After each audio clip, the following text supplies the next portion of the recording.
প্রিয় শিক্ষার্থী আসসালামু আলাইকুম। আজ আমরা অ্যানালিটিক্যাল স্কিলের আরেকটা টপিক নিয়ে আলোচনা করব সিউসি ইউনিটের জন্য। অ্যানালিটিক্যাল স্কিলের এই প্রবলেমের নাম হচ্ছে আপনার ক্লক রিলেটেড প্রবলেম, অর্থাৎ ঘড়ি সংক্রান্ত প্রবলেম আসতেই পারে। রীতিমতো এখন প্রত্যেকবার প্রশ্ন বিভিন্ন প্যাটার্নে চেঞ্জ হচ্ছে। এই প্যাটার্নটা অনেক জায়গায় এসেছিল, সিউসি ইউনিটও আসতে পারে।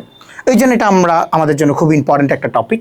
ক্লক রিলেটেড প্রবলেমগুলো আমরা দেখব কীভাবে কনফিউজগুলো আমরা দূর করতে পারি। ঠিক আছে, আমরা একটু দেখি। আমাদের এখানে একটা প্রশ্ন আছে। প্রশ্নটা হচ্ছে, দেখুন প্রশ্নটা হচ্ছে অ্যাট 5:30 অর্থাৎ 5:30 how many degrees are included between hands of hour and minute.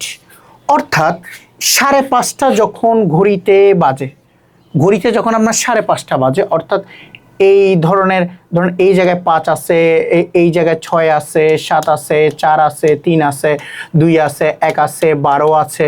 ঠিক আছে, এই ধরনের ঘড়িতে যখন 5:30 বাজে তখন এই জায়গায়, অর্থাৎ আমি আরেকটু আপনাকে ক্লিয়ার করে দেখিয়ে দিই আপনাকে আমি। ধরেন এখানে একটা ঘড়ি আছে, ঘড়ির এখানে 12 আছে, এই জায়গায় 3 আছে, এই জায়গায় আপনার 9 আছে, এই জায়গায় 6 আছে, তাহলে আপনার 5 আছে এই জায়গায়। আপনাকে বলছে 5:30 বাজছে। কয়টা বাজছে আপনাকে? 5:30।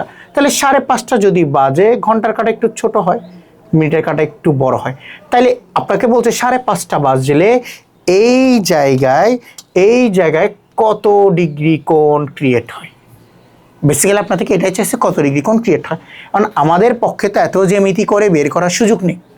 আমরা একটা শর্টকাট সূত্র দিয়ে এগুলো সলভ করার ট্রাই করব।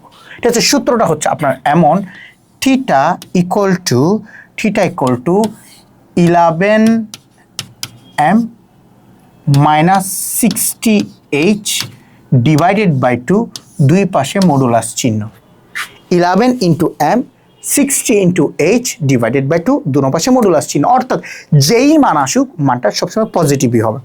তাহলে 11 ইন্টু m মানে মিনিট। তাহলে 11 ইন্টু মিনিট কত আমার এখানে? 5:30 30 বসাইছি আমি 30 মাইনাস 60। ঠিক আছে, তাহলে ইন্টু এইচ। তাহলে আমার এখানে ঘন্টা কত?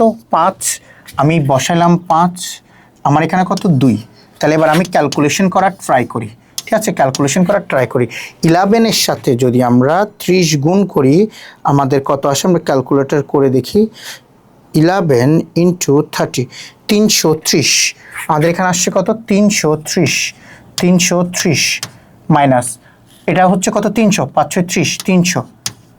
তাহলে আপনার 2। তাহলে 330 থেকে 300 গেলে আপনার আসে কত? 30।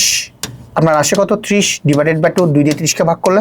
সুতরাং আপনার অ্যান্সার হচ্ছে থিটা ইকুয়াল টু 15। অর্থাৎ আপনার অ্যান্সার 15 ডিগ্রি। কত ডিগ্রি? 15 ডিগ্রি। 15 ডিগ্রি আমাদের অপশন আছে। তাহলে আমাদের অ্যান্সার হচ্ছে কত ডিগ্রি? 15 ডিগ্রি। এইভাবে ক্লক রিলেটেড প্রবলেমগুলো সলভ করতে হয়। ইনশাআল্লাহ আরেকটা ক্লাসে দেখা হবে। আসসালামু আলাইকুম।